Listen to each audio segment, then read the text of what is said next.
మహిళలు ఉచితంగా బస్సులో ప్రయాణం చేయడాన్ని ప్రధానమంత్రి గారి స్థాయిలో జీర్ణించుకోలేకపోతా ఉన్నాడు. తప్పేంది, కొన్ని రాష్ట్రాలు అక్కడ నుండి మహిళల మీద వారికి ఒక ఆర్థికంగా ఉపయోగపడాలనేటువంటి ఆలోచనతో ఉచిత బస్సు సౌకర్యం కలిగేసింది. వాస్తవంగా దీనికి మెట్రోకు సంబంధం లేదు. మెట్రో ప్రయాణికుల సెక్టర్ మెట్రో ప్రయాణికులదే. ఇవాళ కూడా మెట్రో పరంగా ఇంటర్వ్యూ చేస్తే ఇంకా బోగిలు పెంచమని అడుగుతూ ఉన్నారు.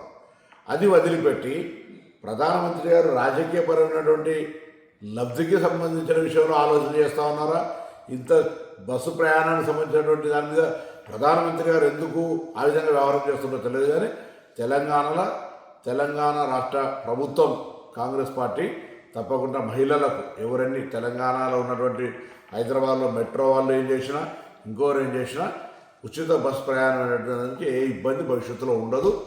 దీనికి ఇంకా కొన్ని రూట్లు పెంచి, కొన్ని బస్సులు పెంచి, కొంత ఇంకా సౌకర్యంగా చేయడానికి మా ప్రయత్నం కొనసాగుతుంది. ఆ విషయాన్ని గమనించాలి. ప్రధానమంత్రి గారు మీరు మహిళల మీద ఆడిపోసుకోవడం బంద్ చేసుకోండి. ఈ విధంగా ఉచితంగా బస్సు ఇచ్చేంత మాత్రాన మీకు నష్టం జరుగుతున్నట్టు అజీర్తి అయినట్టు మాట్లాడితే మంచిది కాదు. ఇటువంటి చిన్న పరమైన వ్యాఖ్యలు చేసి ప్రధానమంత్రి స్థాయికి దిగజార్చుకోవద్దని నీతో చెప్తాను.